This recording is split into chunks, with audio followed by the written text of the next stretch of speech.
Hey guys, Dan with Pain Free You. I'm actually shooting from a different location.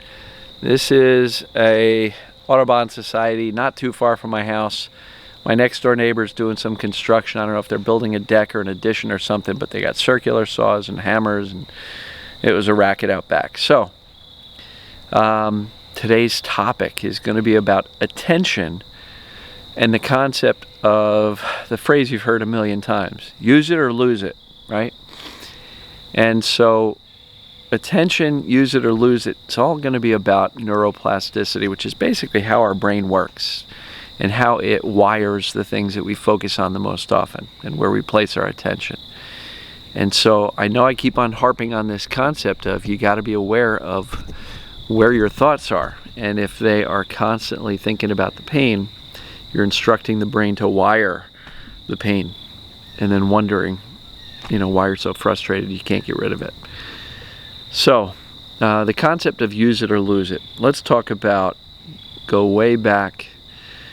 Did you take a language, French, Spanish, German, something? Did you take a language when you were back in high school or college? And the concept of you got to use it or you'll lose it, right? So as we learn another language, what are we doing? Through repetition, through intention, we are literally learning to teach ourselves to communicate in a different way with different words in a different language. And as long as we continue to use that language, we will maintain it, right? And how does that happen in the brain? Well, through repetition, the brain says, oh, these words are important to Dan, so I better remember them. So they make those connections. There's myelin sheaths that connect these neural pathways and encapsulate them to make them more and more efficient, to wire and fire more efficiently. And, if you don't use that language, what happens? I know me, I took a couple of years of Spanish in high school. I have no clue how to speak Spanish. Why? Because I didn't use it. And so I lost it. The brain basically said, Spanish isn't as important anymore, so let's loosen up and start pruning, if you will. It's not a technical term, but just a way of saying that the brain says, I don't need these connections anymore. And it starts to make new connections on whatever you are focusing on. So let's say you stop studying Spanish, but you pick up a new musical instrument, right? Or you start studying whatever, accounting or business or something in school, or you start reading about and learning about brain science because you're fascinated with how come you can't get rid of this pain. So you're learning everything you can about TMS and all this stuff, right? So we learn things through repetition and study, and as we use that information, we wire it. But if we don't use it, we lose it. I mean, there's stacks of books in my house that, I read years and years ago. I've lost most of that knowledge that I gained from the books. So use it or lose it. So how the heck does this relate to chronic pain, and how do you get out of pain? Well, if you've been watching any of my videos, you know that I keep on saying, look, don't freak out about the pain. Don't measure it. Don't monitor it. Don't look for it every day. Don't expect it. I got folks that say, yeah, sitting really is awful. And I said, well, how much do you worry about sitting down when you know you're going to go sit down? Oh, yeah, I'm checking out the chairs. So you're basically teaching the brain to go, sitting's going to hurt. It's going to be awful.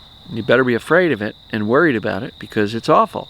And I get it. It's based on past experience, so it's likely to assume it's going to continue. But you're literally using the connections that say it's going to hurt when I sit, or it's going to hurt whenever I do whatever. So the more we use our pain pathways, the more they're going to stay. Which is why I say, fine, notice them, but then develop an attitude of indifference and shift your focus and pay attention to the things that you want to wire and connect and make really efficient. And that's certainly not pain or symptoms. And look, guys, I can't make it any more clear. If you are constantly focused on and paying attention to your pain and other symptoms, brain's not going to let go. We need to not distract ourselves, because that seems like, well, I got to just do anything except the pain. Look, distracting yourself with TV or other useless mental activities isn't necessarily going to help us. What can you do that's useful for you, that's meaningful for you? How can you get lost in your world and things that bring you joy? There's a gentleman I speak to who is a musician, fantastic musician, been playing with world famous groups since the 60s or 70s. And whenever he dives into his music, he doesn't notice his pain as much. Or in some cases, not at all. So it's really important to shift your focus to other endeavors besides the pain. And I get it. If the pain is screaming at you, somebody just commented today, how am I supposed to ignore it or not pay attention to it when it's screaming at me? Well, in that case, you do your best. You basically notice it. You can't ignore it. If I told you to ignore it, you'd be like, Dan, you're nuts. You can't ignore it. Okay, so notice it. All right, I'm massively uncomfortable right now. Wow, look at that. The pain is really screaming. And then you can choose your reaction. You can choose to freak out, get frustrated, get really angry. Or you can choose to say, okay, I'm massively uncomfortable right now, but I'm still safe.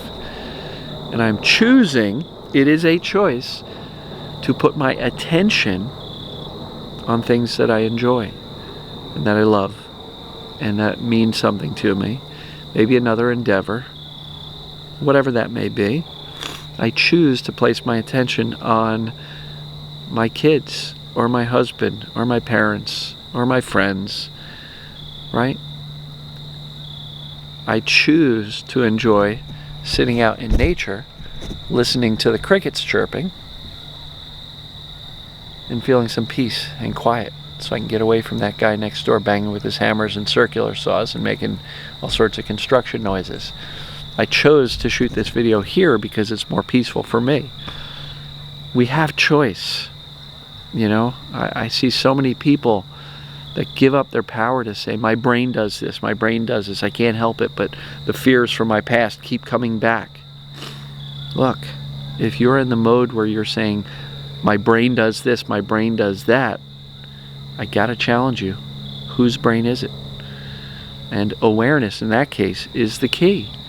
You have to become aware.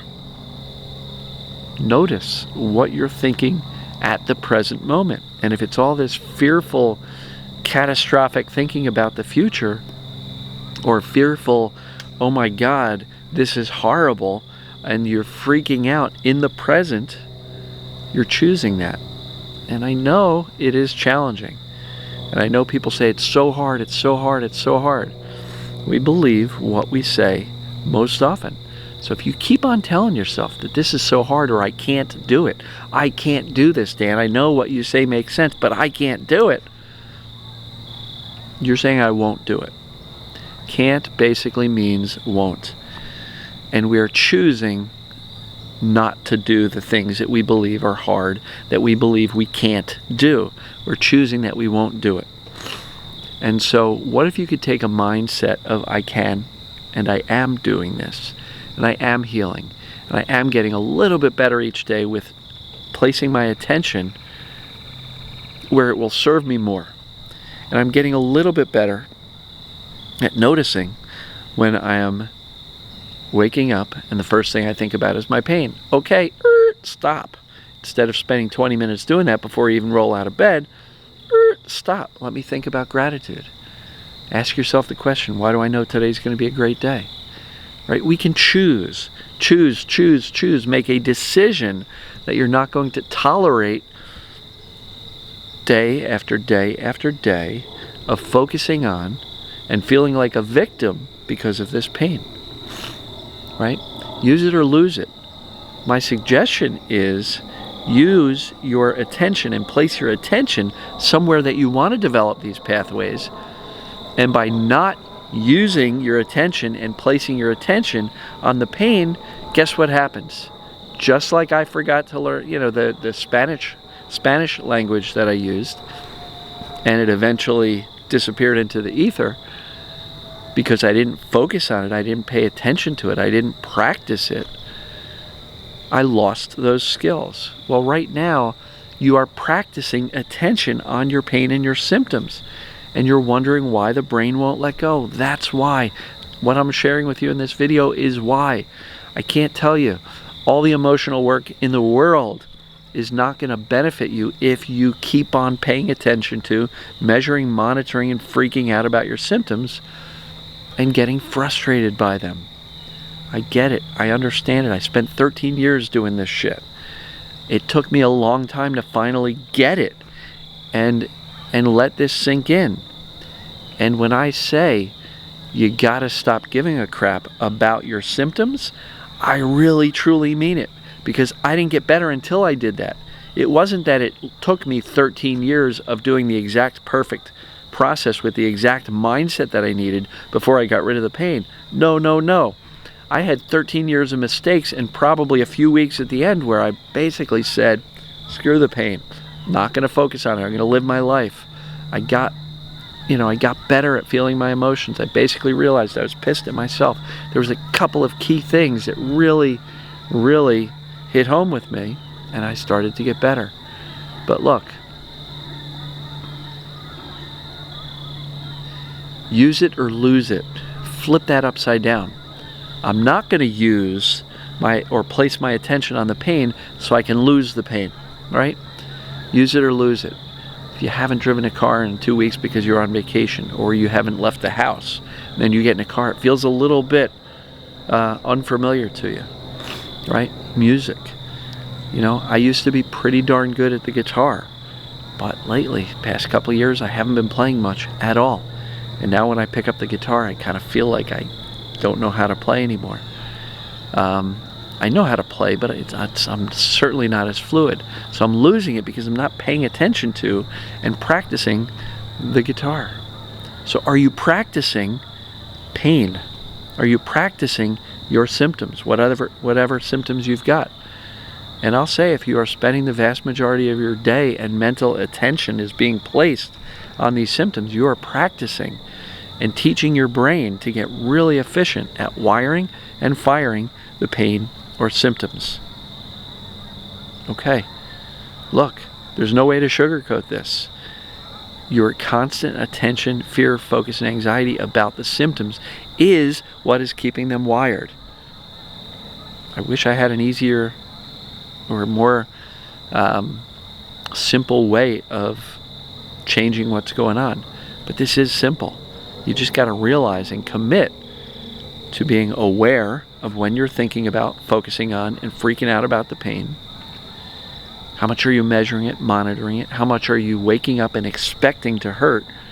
Because guess what? You're basically telling your brain, yeah, this is going to hurt when I get up, so fire up the pain signals. Ready, set, go. Here they come. Come on, guys and gals. It's brain science, but it's not brain surgery. It's brain science, but it's not rocket surgery. This stuff is not as complicated as we make it out to be. You don't need to do the process perfectly. In my next video, I'm going to get into that, because so many people get so frustrated by so many gurus telling you so many things, and I really try to boil it down to the simple stuff. Knowledge. Do you know about TSM or TMS and Dr. Sarno's work? Did you do the assessments? If you haven't, you got to do them. Go to yourpaintest.com, yourpaintest.com. Go to painforyou.com and download the assessment, and then go to the ppdassociation.com. It might be org, but I think it's .com. And look under the symptoms. There's a whole series of questions that asks you. So there's 3 ways to do a self-assessment. If you haven't done that, what are you waiting for? Did you read a book and say, yeah, that's me? No.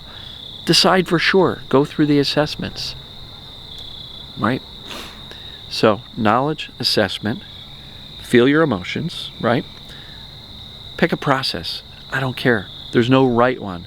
As long as you can allow yourself to feel your emotions and know you're safe, any of the processes will work.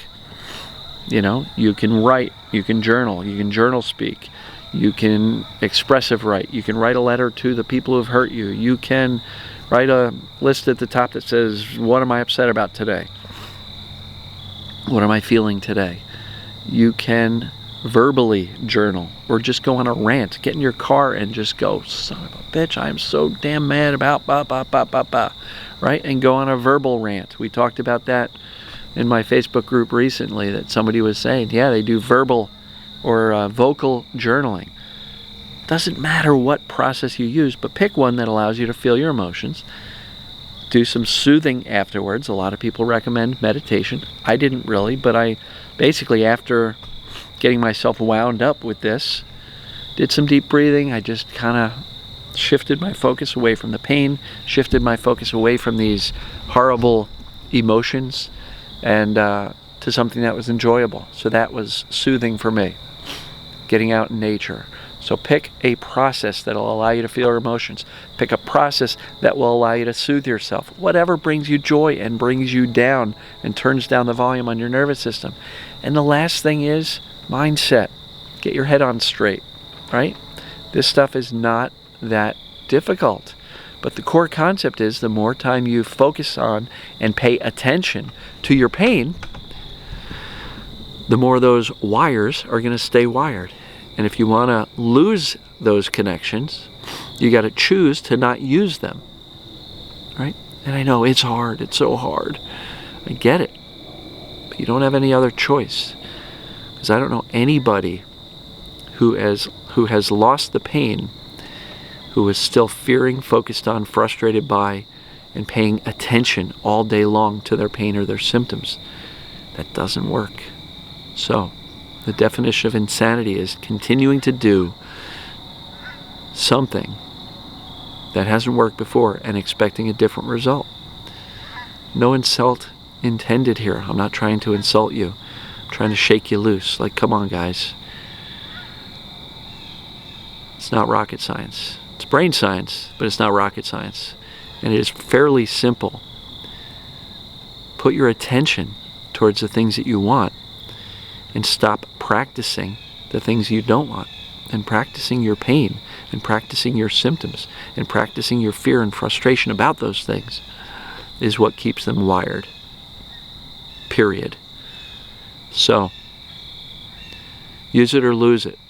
Basically what I'm suggesting is to lose it, stop using it. All right? I'm flipping it 180 degrees. To lose the pain, you got to stop using it. And I don't mean using it for benefit. I mean stop thinking about it. Stop focusing on it. Notice it, but shift. Become aware of when you are focused on it, fearing it, expecting it. Right? Not rocket science. So, where are you placing your attention all day long? And what I said in a previous video, what's more important than doing the work? You know, what's more important than feeling your emotions for 20, 30 minutes or however long you do it? It's what you do the rest of the day. Where are you placing your attention? Are you using and practicing your pain and symptoms? If you are keeping them wired, and in some cases making them stronger. The more you fear them, the more you focus on them, the more you freak out about them, the more you are wiring those pain signals. It's very cut and dry, folks. Very cut and dry. And it is a battle of will. It is a battle of habits. If you're in the habit of fearing and focusing your pain on your pain and symptoms, you need to develop new habits. How do you do that? Become aware of it and choose. Again, there's the key word. Choose not to pay attention to it. It doesn't warrant your attention. It's a fraud. It's a distraction from your emotions. Place your attention on your emotions. Place your attention on what you want. So, I hope this stuff makes sense to you. I really feel this in this video is the make it or break it.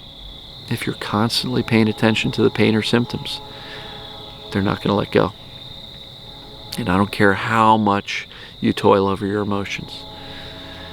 Your symptoms aren't going to let go if you're constantly focused on them, because you're constantly firing those neural pathways and they stay wired when you do. So in order to lose it, you got to stop using it and stop focusing on it expecting it, fearing it, being anxious about it, being pissed off about it. And for everybody who says the only emotions I have are about the pain, you are completely and utterly distracted. Because when I say what else is going on, they say, well, my life is really good, except for the pain. Okay, so assuming the pain wasn't there, what else would be going on? What else is not working in your life? Anyway, that's a whole nother topic. So, attention, where are you placing it? If you're placing your attention on your pain or symptoms, you're wiring it. You're continuing to fire it, and it won't let go. You gotta shift. And if you don't know what to shift to, think about gratitude. Think about joy, meaning, purpose.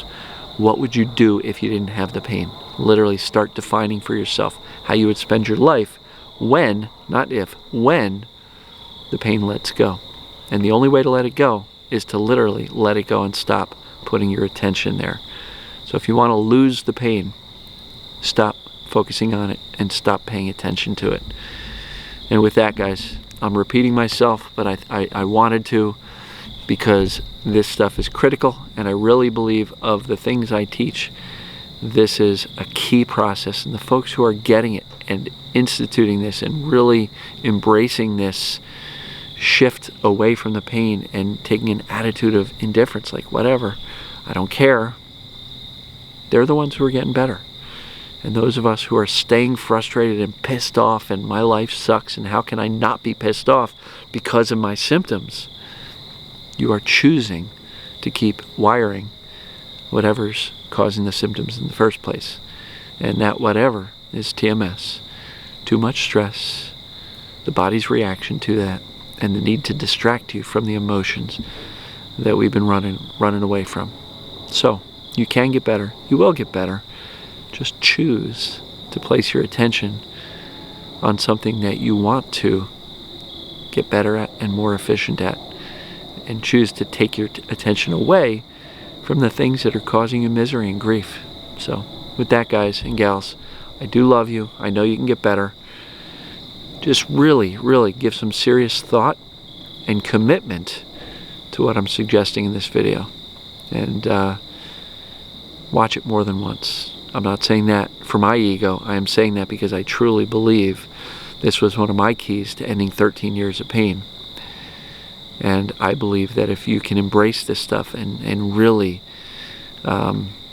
commit to it and make this more and more of your priority, you're going to get better a lot faster than you think is possible. So please do it.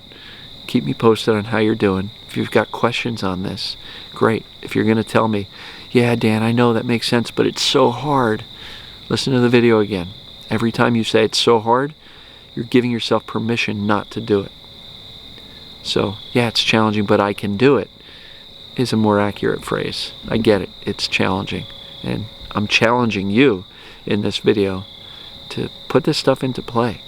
Really embrace it, because you can get better, and you will get better, and you're already healing just by listening and just by shifting your belief, and you're seeing the potential there. So, I love you guys. We'll talk soon. Thanks.